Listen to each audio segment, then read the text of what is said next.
At sunset, a Roman bride stopped being a person. She did not die. She did not disappear. But something ended all the same. Valeria Quentina was 19 years old on the day Rome decided she was ready to belong to someone else. That morning, she had been a daughter. By nightfall, she would be a wife. The change did not happen in her heart. It did not happen in her mind. It happened by law. Around her, the house was full of voices. Guests laughed. Wine flowed. Music echoed through the rooms. Everyone said this was a celebration. Everyone said this was joy. Everyone said she was fortunate. Valeria felt none of it. She felt the veil pressed against her face. She felt the tight knot at her waist. She felt time moving toward her like a closing door. No one told her what would happen after the door closed. They never did. Roman mothers did not explain. Roman fathers did not ask. Roman history did not record it. But every Roman bride feared it. Not the ceremony. Not the procession. Not the public laughter in the streets. They feared the night. They feared the moment when witnesses left, lamps dimmed, and the law entered the room with them. They feared the moment when marriage stopped being a ritual and became a reality written on their bodies. Valeria had heard whispers. She had seen women go quiet after marriage. She had watched mothers cry at weddings instead of smiling. She knew something waited for her. She just did not know how to survive it. This is not a story about love. It is not a story about romance. It is not a story about choice. This is a story about duty, about endurance, about what it meant to be a woman in a world where marriage was ownership. Before the sun set, Valeria still belonged to herself. After the sun set, Rome would decide otherwise. This is the night Roman brides feared most. Stay with us till the end for valuable insights. Like, subscribe, and share to support the channel. Valeria Quentina had been awake since dawn, even though she had barely slept.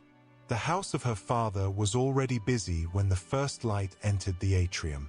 Slaves moved quietly across the floor. Someone carried flowers. Someone else prepared food. The sound of preparation filled every corner of the home. This was the day everyone had been waiting for. Valeria sat alone in a small room near the atrium. It was not meant to be a place for brides. It was usually used to store household items. But today, it was the only place where she could sit without being watched. She was 19 years old.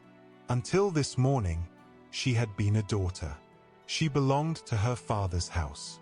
His rules governed her life, but within those rules she had known safety. She had known the walls. She had known the routines. She had known which rooms were hers and which were not. Today, all of that was ending. On a low stool beside her lay the clothing she would wear. The tunic had been woven by her own hands, as tradition required. Every thread reminded her of the months she had spent preparing for this day. At the time, the work had felt distant, unreal. Now it felt heavy, final. She picked up the fabric and let it fall back into her lap. It was beautiful. Everyone said so. That was the problem. Beauty did not mean comfort. Beauty did not mean safety. Outside the room, voices rose and fell. Guests were arriving. Men discussed property. Women discussed rituals. Everyone knew their role. Everyone except the bride. Valeria tried to remember what she had been told. She was not supposed to cry. She was not supposed to hesitate. A Roman bride was expected to be calm, modest, and obedient. Fear was allowed, but only if it was hidden. She pressed her hands together to stop them from shaking. Marriage, she had been taught, was a duty, a necessary step. A woman did not marry for herself. She married for her family, for alliances, for children not yet born. Love was not part of the lesson. Still, when she thought of the man she was to marry, her chest tightened. Gaius Servilius Carpio was 41 years old. She had met him once. Just once. 3 weeks earlier, in this very house. He had spoken politely. He had looked at her carefully. Not unkindly, but not warmly either. Like someone evaluating something he intended to own. That memory would not leave her. Her mother entered the room without knocking. She carried the saffron-colored veil in her hands. The veil that marked a Roman bride. The veil that would cover Valeria's face when the procession began. Her mother's expression was calm, practiced, controlled. "It is time to dress," she said. Valeria stood. Her legs felt weak, but she did not say so. Her mother helped her put on the tunic, adjusting the fabric with steady hands. When she tied the knot at Valeria's waist, she paused. "This knot," her mother said quietly, "is not for you to untie." Valeria nodded. She already knew. Only her husband would untie it. Her mother lifted the veil and placed it over Valeria's head. The fabric smelled faintly of flowers. And something else. Something salt and human. Tears, perhaps. Her mother's, or another woman's, from another wedding, another generation. "Mother," Valeria asked, her voice barely audible, "will it be difficult?" Her mother's hand stopped. "For everyone," she said after a moment, "the first night is something to endure. Not enjoy, not celebrate, endure." That single word settled into Valeria like a stone. Her mother stepped back and looked at her. "You look beautiful," she said. "Your husband is fortunate." The words were correct. They were traditional. They were not meant to comfort. Outside, the sound of laughter grew louder. The sun had begun its slow descent toward the horizon. Valeria understood then that she was running out of time. When the sun went down, everything would change, and no one would be able to stop it. The hours before sunset moved slowly, as if time itself was reluctant to continue. Valeria stood in the atrium beside her mother, receiving guests, listening to congratulations, nodding at words that felt empty. People spoke to her as if she were already someone else. They spoke of her future household. They spoke of children she would bear. They spoke of duty as if it were a gift. No one asked her how she felt. No one expected an answer. Her mother remained close, correcting the veil, smoothing the fabric, guiding her movements with small touches. To anyone watching, it looked like tenderness. To Valeria, it felt like instruction. How to stand, how to breathe, how to survive the day. At one point, Valeria whispered, "Mother, will you tell me what to expect tonight?" Her mother's hand tightened on her arm. "There is nothing to tell," she said softly. "Every marriage is different." That was not an answer. Valeria had heard other women speak in half-phrases. She had noticed how conversations stopped when she entered the room. She had seen how married women carried themselves differently. Not weaker, not broken, but changed. Something had been taken from them. Or perhaps something had been learned. She wanted to know what it was.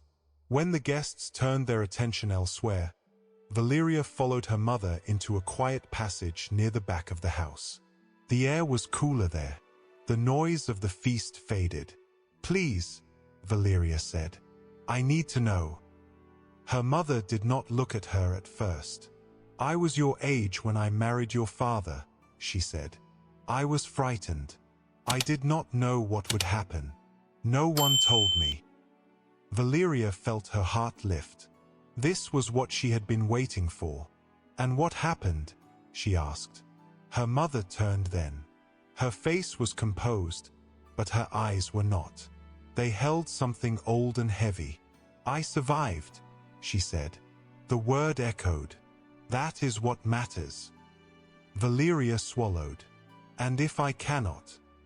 Her mother reached out and touched her cheek. Just once. A brief, rare gesture. "You will," she said. "Our family survives. We always have."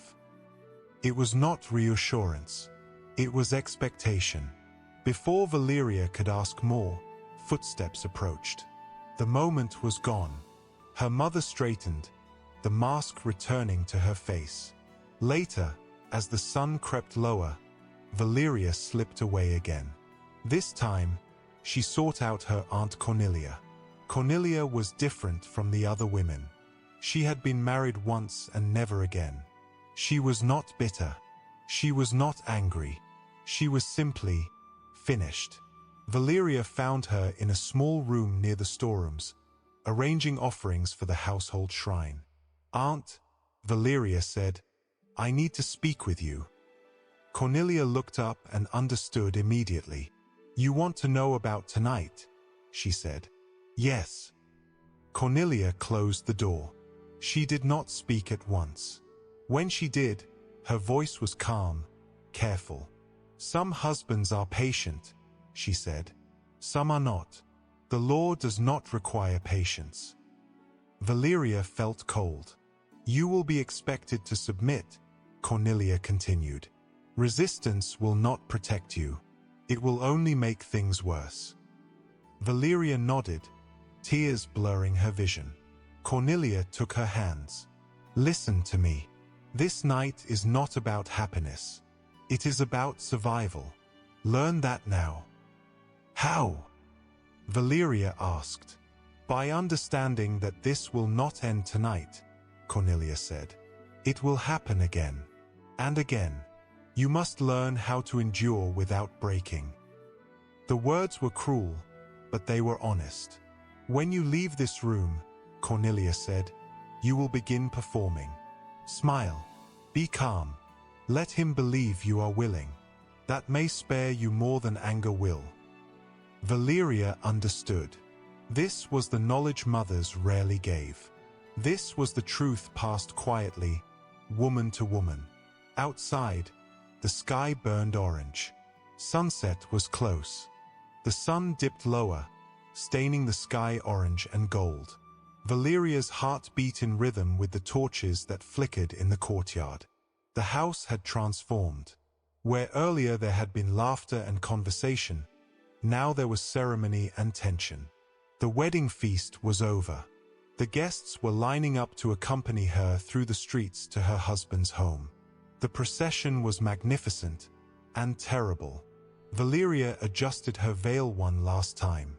The saffron fabric pressed against her face, warm and heavy. She could hear the music, the flutes and lyres, the drums that had marked Roman weddings for centuries. They played not for her joy, but for tradition. The sounds were cheerful on the surface, but she felt the undercurrent of warning in the rhythm, in the pauses between notes, in the laughter of the older women who understood what this night truly meant. Two young boys, dressed in ceremonial tunics, flanked her, representing the children she would be expected to bear. Behind her, slaves carried the dowry and personal possessions she had brought from her father's house. The torchbearers walked ahead, lighting the path. And beside her walked her husband. Gaius Servilius Carpio had said little that day.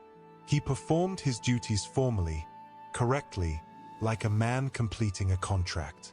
Now, walking beside her in the streets, he cast glances at her, careful, measured, as though inspecting something that belonged to him. Valeria could not read him. She could only feel the weight of what was to come. As they moved through the crowd, people called out from windows and doorways. Some offered blessings, some whispered jokes that spoke of what awaited her. The Romans had long considered this humor necessary, a way to normalize the unspoken. The gestures were crude, referencing what would happen once the ceremony ended, the moments in the bedchamber that no one dared to describe openly. The laughter and jokes were a public shield for private terror. Valeria walked through it like a ghost.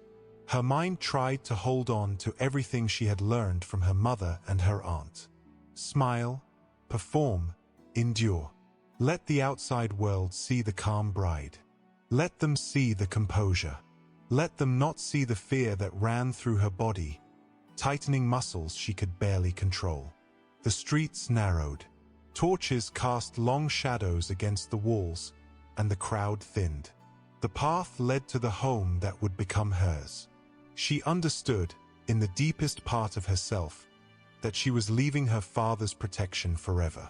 That life, that small freedom she had known, had ended. At the threshold of her husband's house, attendants waited. Valeria knew the next ritual well, the threshold ritual, one of the oldest Roman customs. She would not step over the threshold herself. She would be carried. Her father, her mother, her aunts, none could follow. The household would claim her as property. Strong arms lifted her from the ground. She felt herself suspended, weightless and exposed. The spectators' faces blurred. Torches flickered. Every step took her further from the life she had known, closer to the life she would have to survive. The door opened, and she was placed inside. The room smelled faintly of incense and oil. The air was heavy with expectation. Her husband waited. The attendants left. The household hushed. Valeria's hands clutched at the folds of her veil. Her mother's advice, her aunt's strategies, all ran through her mind. Breathe. Remain calm. Let him see willingness. Protect yourself by giving him reason to value you. The knowledge was a weapon, her only shield. This was the moment the women had whispered about. This was the night Roman brides feared most. And Valeria, standing in the dim glow of the atrium, understood fully that it was no longer theory. It was real. It was happening now. The household doors closed behind her. Valeria's breath caught in her throat. The room was smaller than she had imagined, yet every corner seemed to echo with the weight of history. Oil lamps cast soft light, flickering across the walls, revealing the marriage bed, the lectus genialis, adorned with fine fabrics and flowers. Incense thickened the air with a heavy sweetness, almost suffocating. Her heart raced. Every step she had taken in preparation, every whispered word from her mother and aunt, led to this moment. She was alone now. No one would intervene. No one could help her once the door shut. Survival depended entirely on her own strategy, her ability to remain composed, and the guidance passed down through generations of women. The pronuba, her matron of honor, who had guided her through every other step of the ceremony, now helped her remove the outer layers of her wedding attire. The saffron veil, the tunic she had woven herself, the wreath of flowers, all were stripped away. With each piece removed, she felt the old Valeria slip further from her, leaving behind only the bride Roman law required her to be.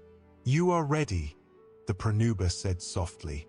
"Until this is complete, I remain outside. Call if you need anything." Valeria nodded, her voice caught somewhere between fear and determination. The door closed. She was alone. A moment later, Gaius Servilius Carpio entered. He had shed his formal toga, now wearing only a simple tunic. His presence was calm, measured, the air of authority around him undeniable. In his hand, a cup of wine rested, which he drank as he walked across the room, eyes never leaving her. Valeria felt herself shrink beneath his gaze, yet she straightened, reminding herself of every lesson. Endure, appear willing, protect herself. "You are frightened," he said. His tone was neutral, matter-of-fact. Not cruel, not kind, just fact. "Yes," she admitted. "That is normal," he replied. "All brides are frightened." Then he circled her, slow, deliberate, like one inspecting property. His eyes assessed her form, her posture, her expressions, every detail. Valeria remembered her aunt's warning. Create an appearance of submission, give him reason to moderate his actions. She moved her hands toward the knot at her waist, the knot of Hercules, tied by her mother that morning. "Stop," he said. "I will do that." His hands replaced hers, untangling the knot with a slow precision that made her stomach tighten. The tunica loosened, falling to the floor. She stood exposed before him, vulnerable and yet armed with knowledge. He circled again, touching her lightly on the shoulder, the back, the hip, assessing, not caressing. "You are acceptable," he said finally. "Healthy, well-formed, suitable for bearing children." He gestured toward the bed. "Lie down." Valeria obeyed, positioning herself exactly as she had been instructed. Accessible, available, yet careful, calculating, observing. Every touch, every movement, every breath became part of her survival strategy. She reminded herself repeatedly: endurance, appearance, strategy. Knowledge is your weapon. What happened next was exactly as her aunt had described. She will not remember it as kindness, nor as cruelty. It was an exercise of power, legal, physical, unavoidable. Pain accompanied it, as expected. But she survived. She endured. Her body became a battlefield where knowledge and strategy mattered as much as strength. When it was over, he withdrew, dressing again in his tunic. "You will sleep here tonight," he said. "Tomorrow, the household will begin your instruction. Do not fail me." "Yes, husband," she whispered, though the word tasted foreign, heavy with ownership. She lay on the bed, exhausted, aching, tears she had held back finally escaping. Her body had endured. Her mind was alert. Survival, she realized, was not the end of the night. It was the beginning of a new life where endurance and strategy would govern every hour. Morning would come, and with it, the next steps of learning how to live within this world that demanded submission, obedience, and cunning. Morning arrived with a pale light that crept through the small windows of the house. Valeria opened her eyes, her body stiff, muscles sore from the night before. The ache was constant, a reminder of what had been taken and what she had endured. Yet she was alive. She had survived. That was the first, and most crucial, victory. A servant entered quietly. Her name was Tirsa, a freed woman who had managed Gaius Servilius Carpio's household for 18 years. She moved with a grace and authority that came from experience, not title. Her eyes met Valeria's, and in that single glance, she acknowledged what had happened. "You survived," Tirsa said simply. "Good. The master is demanding. He does not forgive incompetence."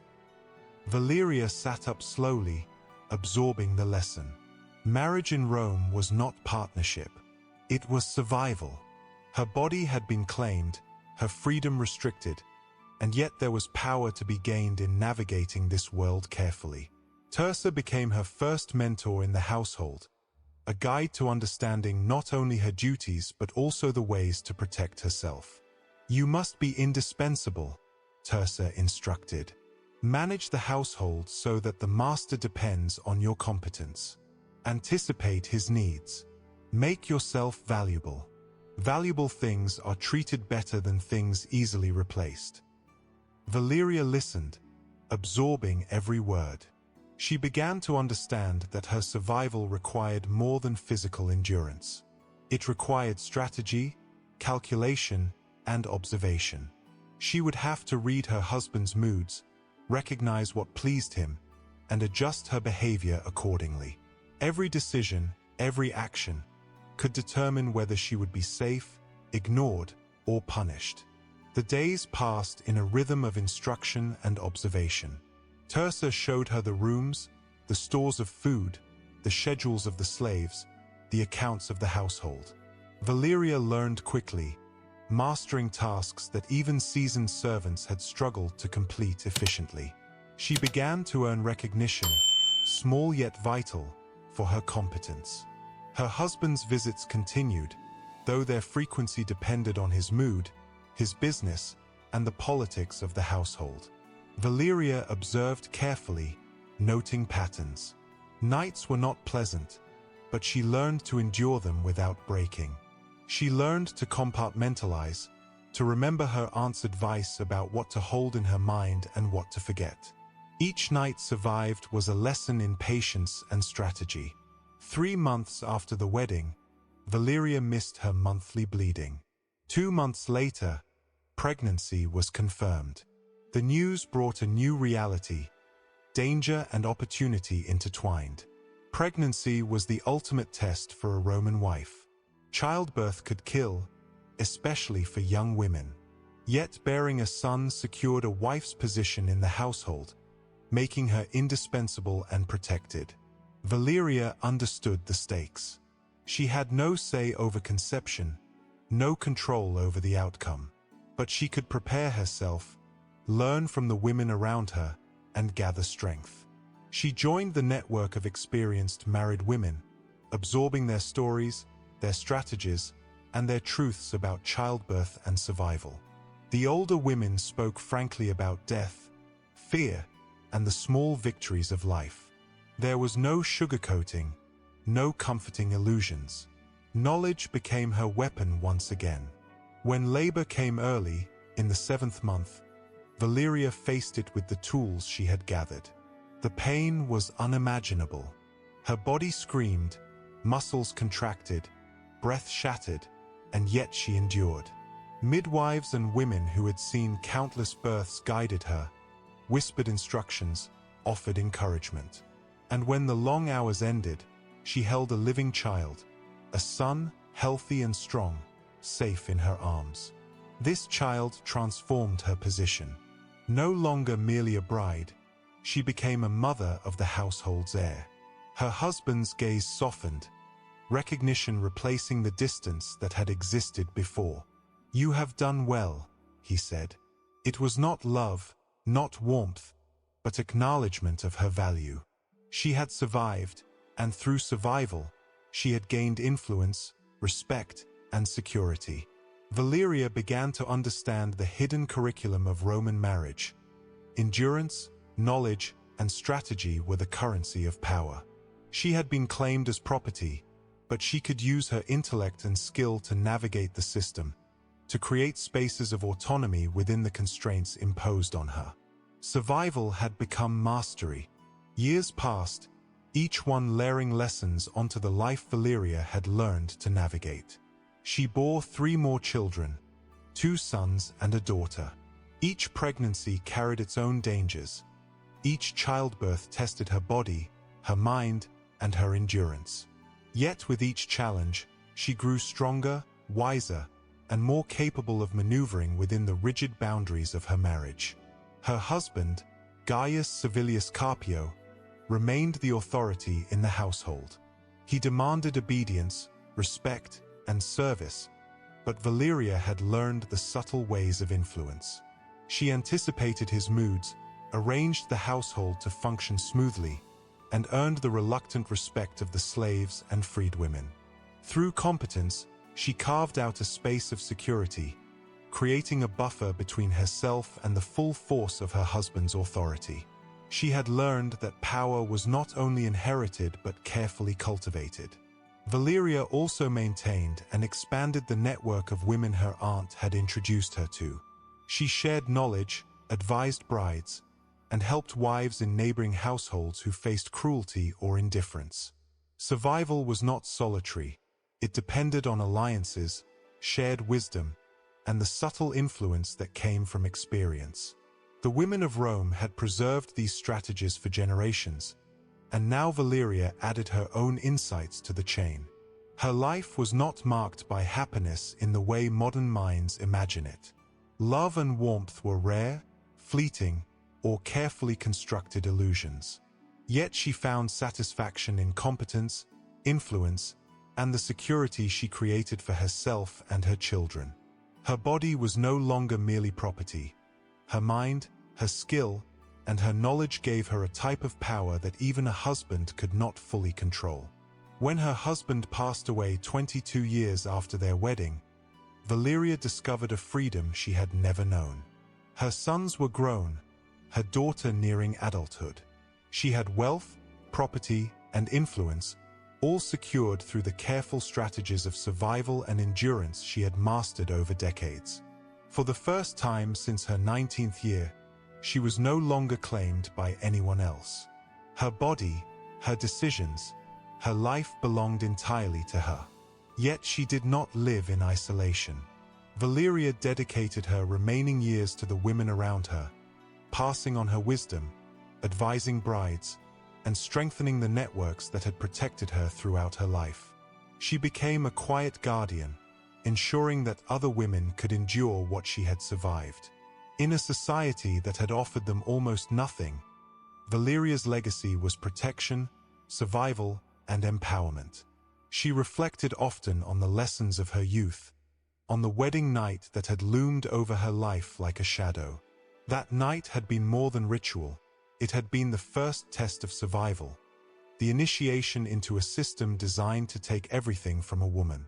And yet, it had also been the beginning of her education in endurance, strategy, and influence. She had learned how to survive, how to manipulate a system that gave her little, and how to preserve her humanity despite the constraints imposed on her. Valeria Quentina was not exceptional. She was ordinary, yet extraordinary in her survival.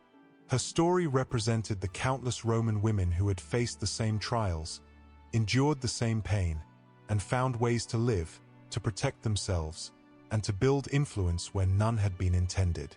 The rituals, the laws, the power structures, they had been designed to suppress her, to erase her identity, to treat her as property. But through knowledge, strategy, and endurance, she had survived. Her final years were marked by freedom, reflection, and quiet triumph.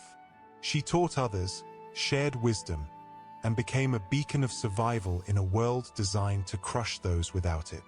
Valeria's legacy was not found in monuments, titles, or political power. It was in the lives of the women she helped, in the knowledge she passed on, and in the strength she had cultivated and imparted. Roman marriage was never about love. It was about duty, control, and survival. And through her life, Valeria Quentina demonstrated what survival truly meant. She had endured, she had navigated the impossible, and she had emerged with power, influence, and a legacy that could not be erased. Her story reminds us that survival is a skill, that knowledge is power, and that even in systems designed to deny humanity, resilience and strategy can carve a space for life, dignity, and influence.